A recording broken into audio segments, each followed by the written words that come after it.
อยดินไปใส่ก็ยังมีพี่น้องตะอ้องเขาแล้วเขามีแต่ได้เต็มกระสอบทุกคนเต็มกระสอบกาแต่ละมื้อหั่นน่ะตอนนั้นเนี่ยน่ะซาสุหั่นน่ะตอนนั้นซาสุกายังแบบยังบ่ได้สับยังบ่2024แต่ก็แบบอ่าเมื่อที่หายแล้วก็อาบน้ำแล้วก็กินข้าวแล้วก็นอนตื่นเช้ามาแล้วก็แบบตื่นมาละตามข้าวแล้วก็ไปเฮ็ดเวียกพ่อแม่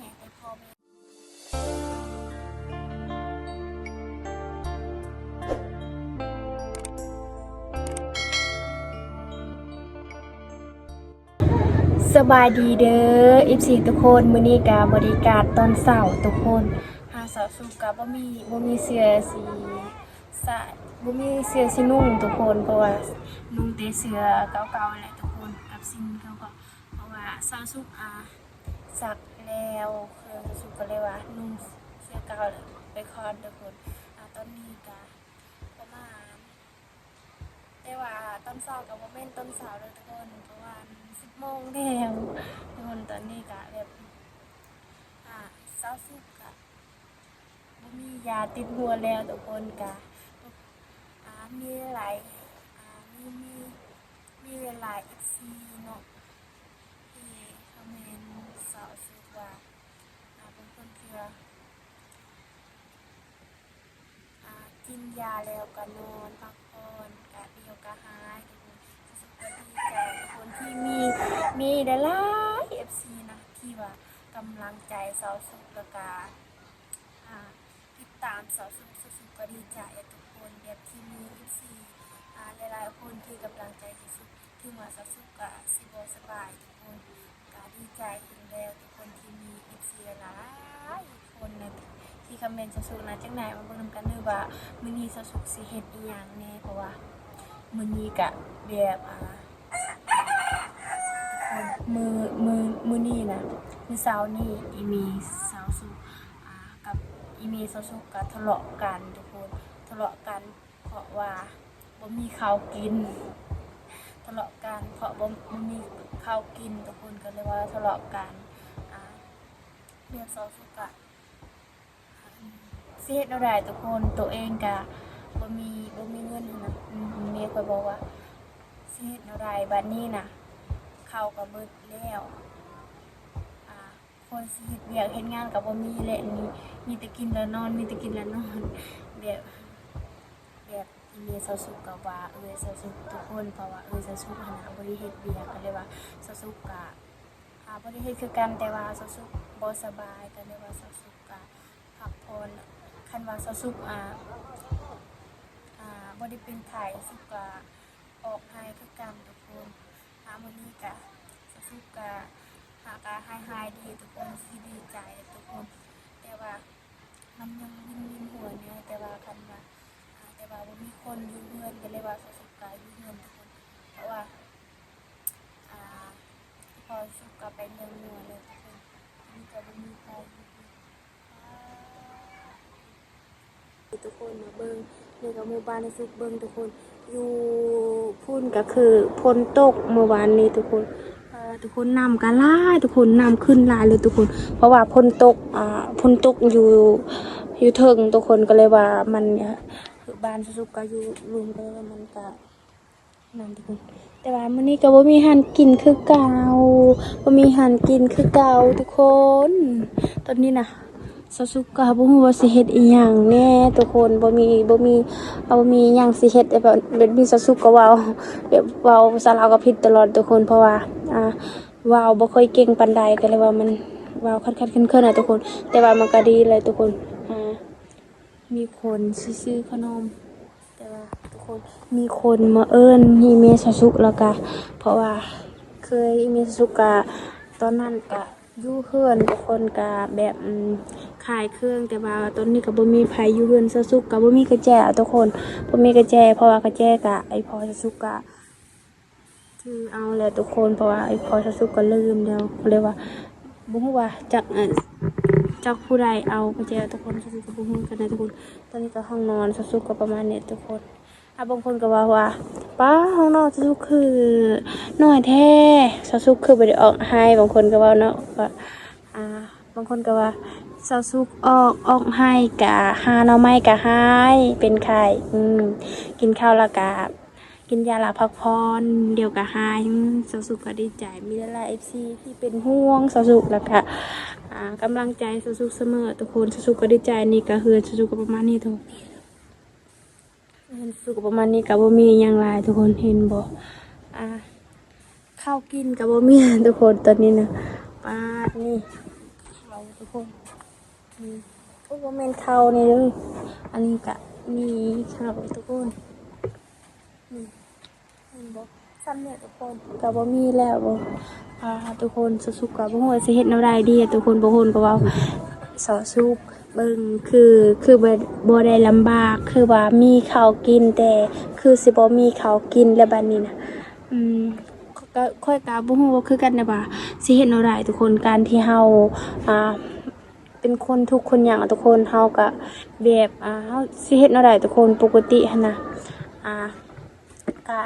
บ่ได้หลาย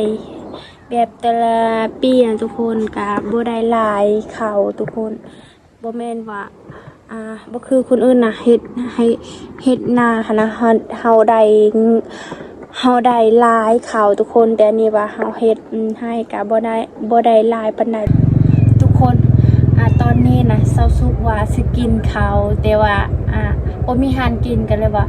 บ่ต้องกินก็ได้ทุกคนมีหลายๆ FC นะอยากเห็นเซาสุกอยากเห็นเซาสุกอันนั้นทุกคนอ่า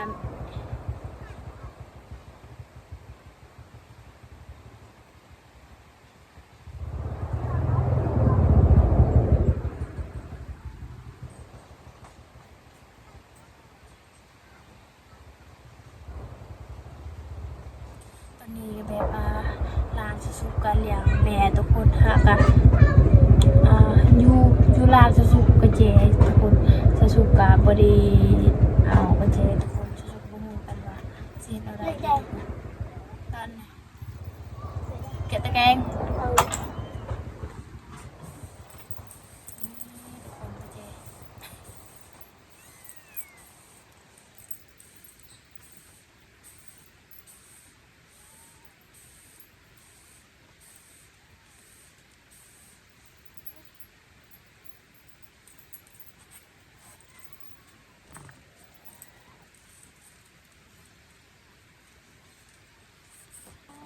เป็นยัง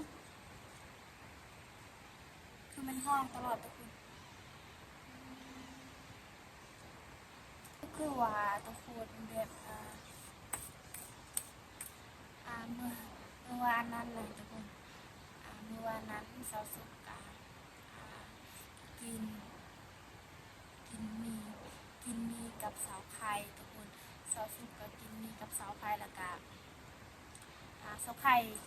ข่ตัวเสาสุกแล้วบัดนี้ทุกคนเอาว่ะเจ้าหน่อยค่อยมาเด้อจะทาอยู่เฮือนนั่นแหละแล้วค่อยมามีค่อยเมื่อก่อนแล้วค่อยกันทาโด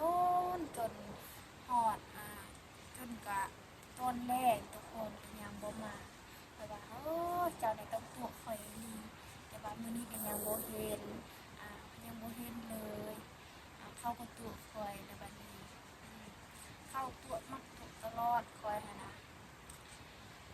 เขาบอกค่อยก็เมื่อยคือกันเขาบอกเจ้าไปต้มตัวหมูกับตัวนะเจ้าอย่าตัวหมูหรือตัวหมูเห็นยังคันว่าบ่อยากไปกะบ่ต้องบอกว่าสิไปถ้าว่าสิไปกะบอกว่าสิไปเด้อกะบ่มีใครบังคับดอกตอนนี้สะสมกะว่าสิอะไรก็สะสุกก็มักลืมไว้ทุกคนสะสุกก็แป้คือกันเลยทุกคนว่าสุกเว้ามันก็แห้งแต่ว่าคน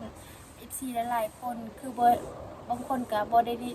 บางคนก็บ่ได้ยินเสียงสะสุกเลยบางคนก็ได้ยินอยู่บางคนก็ว่า อยู่คลิปสะสุกแต่ว่าบ่ได้ยินเลยเสียงเว้านะเวลาสะสุกอธิบายให้ก็บ่ได้ยินเลยทุกคนสะสุกก็บ่ฮู้ว่าสิเฮ็ดแนวใดสิให้ FC หลายคนหั้นนะได้ยินเสียงสะสุกชัดเจนทุกคนแบบมันก็ตัวชอบสะสุกแล้วมันเป็นสิเพแล้วก็เลยว่ามันเป็นเนาะนั่นทุกคนแล้วก็อยู่บ้านสะสุกนะฝนตกอากาศฝนตกตลอดทุกคนก็เลยว่าสะสุกกะทุกคนก็ว่า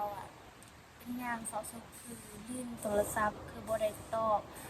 บางเทื่อกะสะสุกกำลังสิปล่อยคลิปแล้วก็กำลังสิปล่อยคลิปเนาะสัญญาณมันกะบ่ได้แฮงกะสัญญาณมันช้าๆแน่แล้วก็มันคันๆ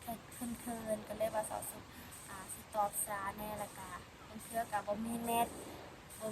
แล้วก็บ่ได้ตอบเลยแล้วก็เบิ่งซื่อๆแล้วก็แล้วกดให้หัวใจกันแล้วทุกคนเพราะว่าสะสุกนะบางเทื่อก็มีเน็ตบางเทื่อก็บ่มีเน็ตเพราะว่าเน็ตน้ำมันก็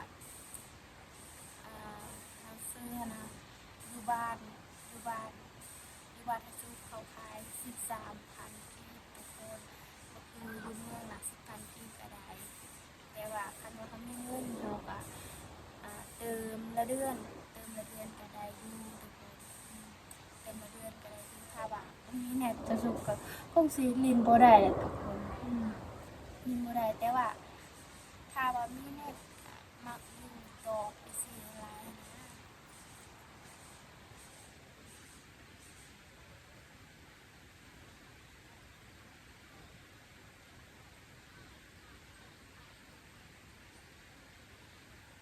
นี่ทุกคนเสียงทุกคนคอยได้ยินว่าได้ยินนะอันนั้นอีเมลสาวสุกมาเว้ากับสาวสุกนะอีเมลสาวสุกบอกว่ามื้อนี้ให้สาวสุกมื้อนี้นะทุกคนให้สาวสุกไปหาหน่อไม้ทุกคนไปหาหน่อไม้นี่เด้อแล้วก็ต้มแล้วก็ต้มให้มันสุกแล้วก็เพื่อแม่เมื่อตอนแรกแล้วก็มีอยากกินข้าวนะอยากข้าว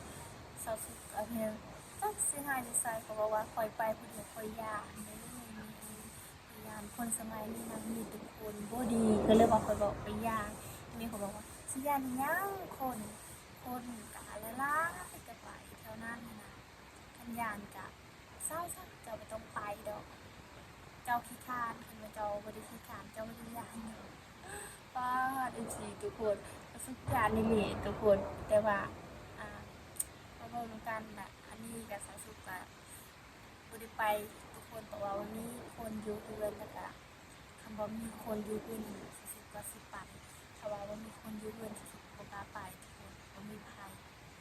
ไผอยู่เรือนนั่นน่ะเวลาคนสิมาซื้อเครื่องก็คันว่าเฮาบ่มีค่าคันเฮาบ่อยู่เรือนก็แล้วทุกคนแต่ว่าอยู่เรือนเนาะเพราะว่าถึงว่าเฮาสิบ่มีเงินคำอิหยังต่างๆทุกคนแต่ว่าเฮาก็บ่ให้คนบ่ดีในคืนในเรือนหรือว่าเจ้าของหรือว่าในเรือนครอบครัวเฮาเองหรือว่าเป็นคนที่มักขโมยมักเงินหรือว่ามักไปขึ้นอยู่อ่าบ้านเฮาทุกคนบ้านนอกบ้านนาผู้หญิงหั้นน่ะแบบผู้หญิงบ่ให้ขึ้นในห้องนอนห้องนอนอีพอยแม่น่ะแต่ว่าเป็นลูกผู้ชายแล้วก็ลูกผู้หญิงบ่ขึ้นได้แต่ว่าสำหรับหรือว่าเอื้อยไผของสาวสุกน่ะขึ้นบ่ได้ก็เลยว่าบ่มีไผก็เลยว่าขอในสาวสุกก็บ่ให้ออกให้เท่านั้นแล้วก็ให้ออกอยู่แต่ว่าสาวสุกก็บอกยังบ่สบายก็เลยว่าให้สาวสุกเอาเงินแล้วก็ให้ ให้อยู่เฮือนน่ะให้เฮ็ดเวียกอยู่เฮือนทุกคนแล้วก็เวลาสุดๆตักน้ำสุดๆก็บริถ่ายFC ทุกคนเพราะว่ามันยากแน่เลยว่าฝนตกทุกคนสุดๆยากแบบมันลงขนาดก็เลยว่ายากก็เลยว่าบริถ่ายให้ FC ทุกคนถ้าว่ามีคนเพื่อจำให้กองกันหน้าจะดีกว่าต้นนี้นะนี่ทุกคนแปลกคือกันเลยเมื่อมีหลายคนทุกคนเห็นค่อยขนาดเรียกเห็นค่อยบอกว่าสาวซุกคือว่าอายุคือว่ายังน้อยแค่แต่ว่าคือว่าเว้าคือแบบผู้ใหญ่นะเข้าใจทุกเรื่องแล้วก็เวลาหมอเว้ากับหรือว่าผู้ใหญ่เนาะมันคือแบบเข้าใจทุกเรื่องนะค่อยบอกว่าค่อยเป็นผู้ใหญ่วันไหนค่อยเป็นผู้ใหญ่วันได้ค่ะบอกว่าค่อยก็ว่าปกติอยู่ดีค่อยไม่ได้ว่าแบบค่อยนะค่อยบ่มักด่าผู้ใดค่อยบอกว่าค่อยบ่มักด่าผู้ใดแล้วค่อยก็มักยิ้มให้ทุกคนนั่นแหละผู้ใดยิ้มผู้ใดยิ้มกับยิ้มใส่กับค่อยยิ้มกับทุกคนค่อยบ่ได้คุยผู้ใดคุยกับค่อยก็คือคุยนำซึ่งว่าคนที่บ่รู้จักกันคันเข้าคุยกับเราก็ต้องคุยกันเราก็ต้องคิดคุยเพราะแม่นว่าเราสิคุยกับเว้ากับคนที่เรารู้จักก็แม่นนั่นเลยสำหรับข้อยเนี่ยทุกคนผู้ใดก็เป็นหมู่ผู้ใดก็เป็นพี่น้องผู้ใดก็เป็น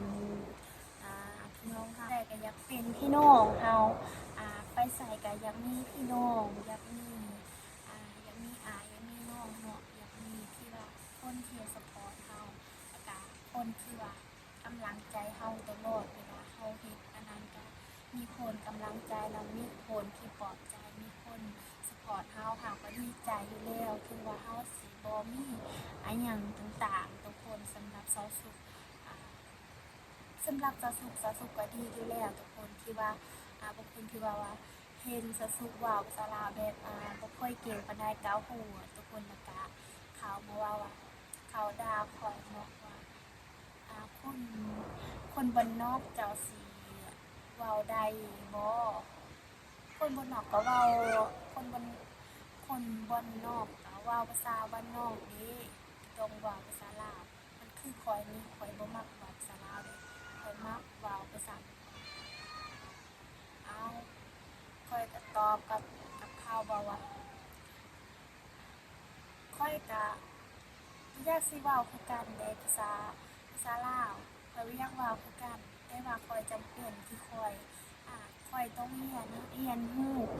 ข้อยรู้ส่ำนี้ข้อยก็ดีใจอยู่แล้วถึงว่าข้อยสิบ่รู้แบบคือเจ้าแล้วก็บ่คือคนลาวบ่คือคนลาวเนาะก็ข้อยก็ดีใจแล้วถึงว่าข้อยรู้ส่ำนี้ข้อยเว้าออกส่ำนี้แบบถึงว่าเฮาสิเป็นแบบเฮาสิเป็นภาษาลาวเก่งปานใดก็ยังบ่คือภาษาเฮาเองทุกคนมันต่างกันเสียงมันบ่คือกันกับคนลาวแต่ว่าคนก็ว่าอ้ายหั้นนะเจ้าเว้านะแบบมันบ่คือคนลาวเลยข้อยก็บ่ได้บอกว่าข้อยเป็นคนลาวข้อยเป็นคนลาวเทิงแล้วก็ มี FC หลายๆคนที่ว่ากำลังใจสุดก็ดีใจนะทุกคนแต่ว่ามีคนที่ดีก็ดีกับเฮามีคนที่ดีกับสาวสุขก็หลายมีคนที่บ่ดีก็หลายกว่าทุกคนแต่ว่าสาวสุขก็บ่จนบอกเนาะที่ว่าสาวสุขก็บ่เป็นภาษาลาวบ่เป็นที่ว่าสาวสุขก็อยากเป็นอยู่แหละแต่ว่าบ่รู้ว่าสิเว้าเท่าใดทุกคนแต่ว่าคันว่าสาวสุขเลือกได้สาวสุขก็เป็นสาวสุขอยากเป็นแบบอยากเป็นอยากฮู้ตอนนี้นะคือสาวสุขก็ตำข้าวแล้วสาวสุขบ่ได้ตำซอยเลยสาวสุขบ่ได้ตำซอยเพราะว่า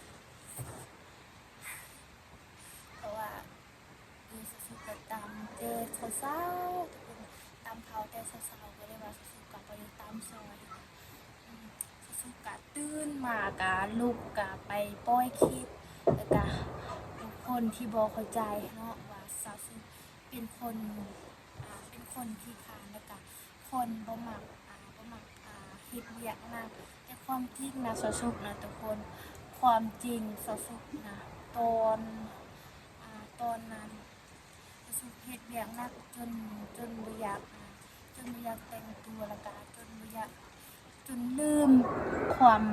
ความสุขของตัวเองบ่คิดว่าสิมีสิแต่งตัวงามๆคือผู้อื่นนั่นน่ะตอนนั้นสุก็อยู่ผู้ตลอดทุกคน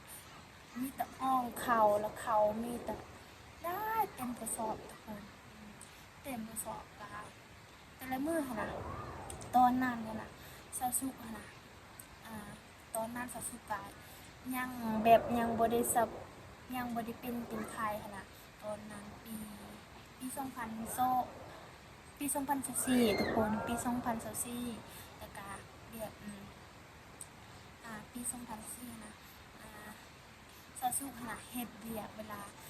คือหายกะบ่ได้ไหม้ปานใดทุกคนหลังจากนั้นกะหายกะบ่ได้ไฟปานใดแล้วก็ไผๆก็หัวตลอดเนาะเพราะหน้าก็ดำแล้วก็โตก็ดำเบิดทุกคนแล้วก็เสื้อผ้าก็บ่เคยซักตอนเมื่อที่หายแล้วก็อาบน้ำแล้วก็กินข้าวแล้วก็นอนตื่นเช้ามาแล้วก็แบบตื่นมาละตามข้าวแล้วก็ไปเฮ็ดเวียกตลอดทุกคนจนใครๆก็ว่าเจ้าคือดุแท้สุดตอนนั้นเนาะแบบค่อยนะค่อยยอมรับตอนนั้นค่อยเฮ็ดเวียกหนักอีหลีใครๆก็ย่องคอยละกาไผๆก็ว่าเจ้าคือบ่ได้พักเลยจังน้อยมันก็สุขภาพมันบ่ดีได้สุขภาพมันก็บ่ได้แข็งแรงไปก็แบบทุกคนคิดแหละทุกคนคอยบ่ได้พักบ่ได้พักผ่อนนิดหน่อยแล้วก็เฮ็ดเวียกหนักตลอดเลยแล้วก็หลังจากนั้นประมาณ1 ปีมันก็เริ่มแบบมันเริ่มรู้สึกมันบ่ดีอีกแบบเฮาบ่เคยพักผ่อนแล้วก็บ่เคยดูแลสุขภาพตัวเองหั้นนะหลังจากนั้นทุกคนหลังจากนั้นนี่แม่ซะสุก็คือหายเนาะคือหายแต่ว่าซะสุก็นอนเลยเด้ปกติซะสุบ่ได้นอนบ่สบายทุกคน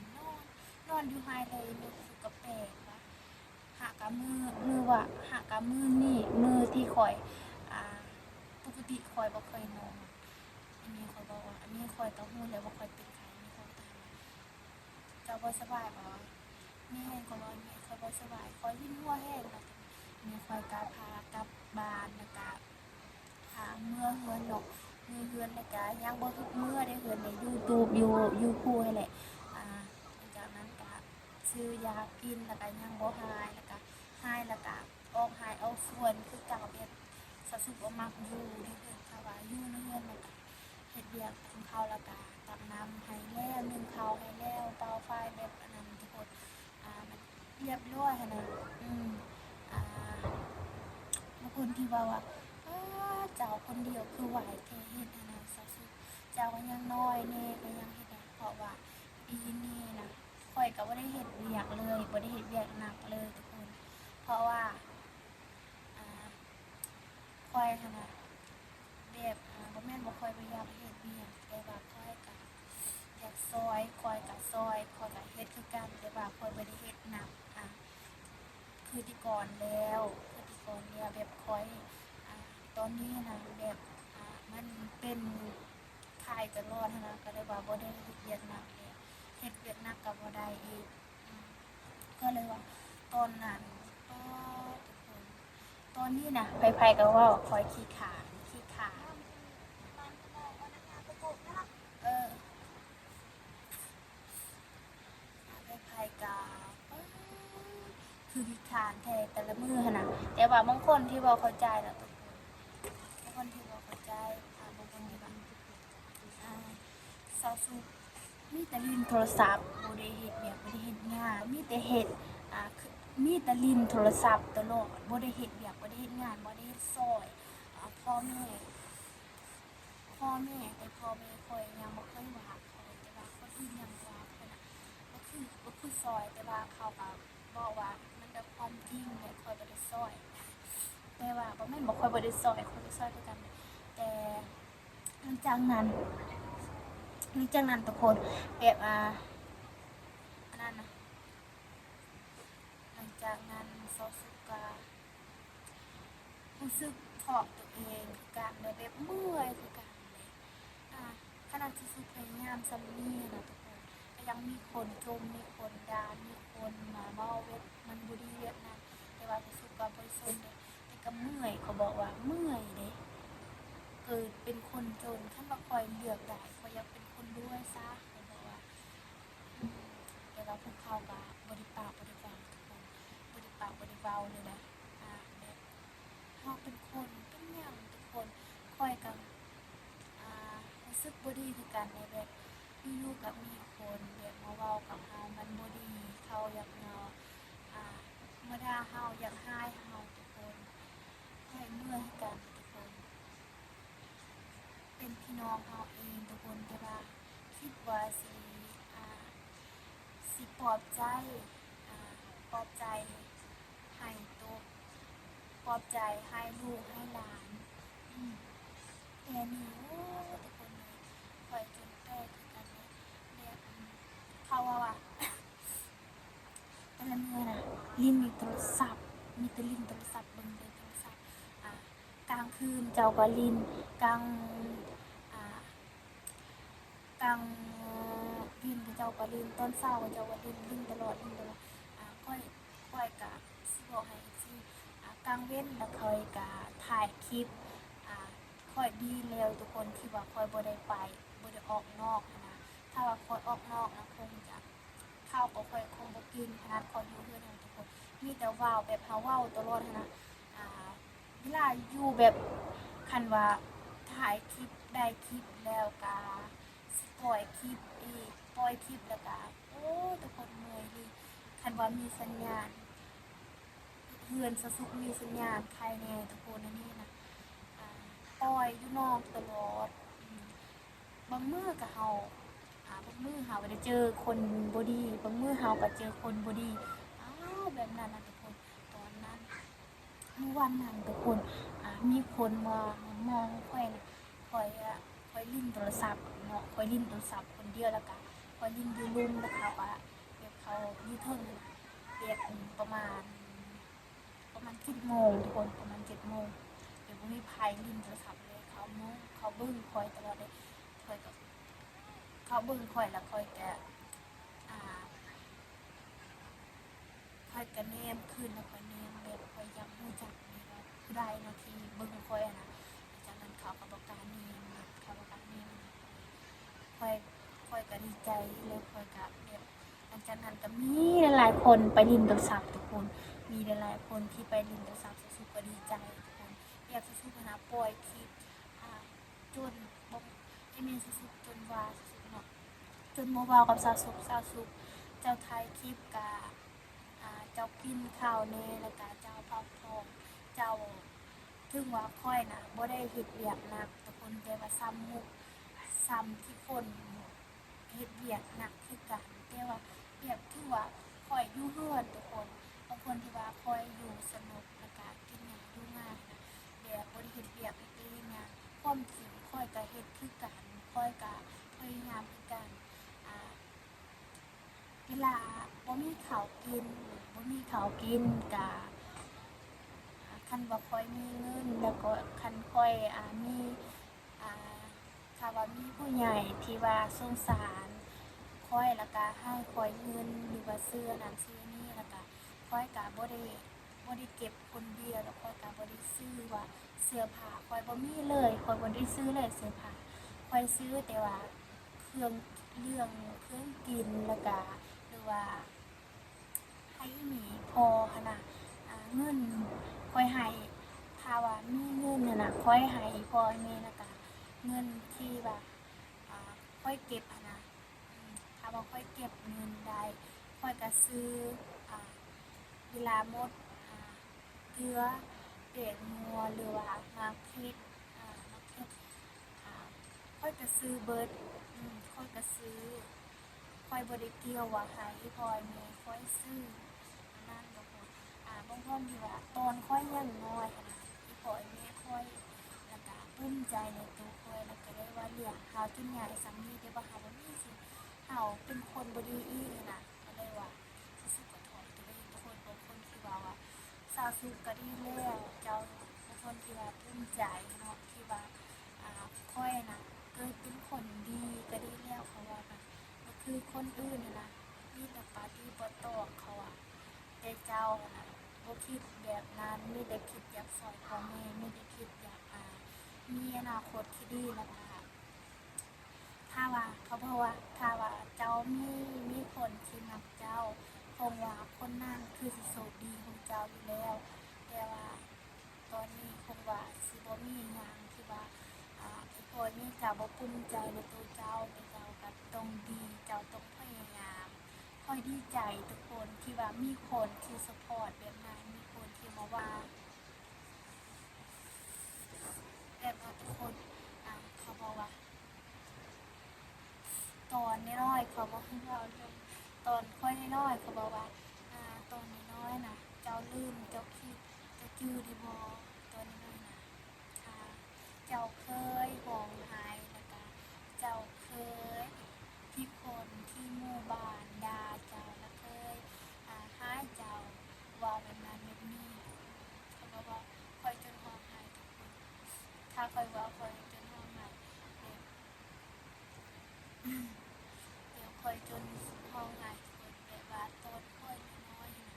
มันมีคนที่ว่าสปอร์ตคอยแล้วมันมีคนที่กำลังใจคอยแล้วก็ไม่ไผ่ที่ว่าหักผิดคอยวันนี้ทุกคนคอยจนอยากห้องหายกับตัวเอง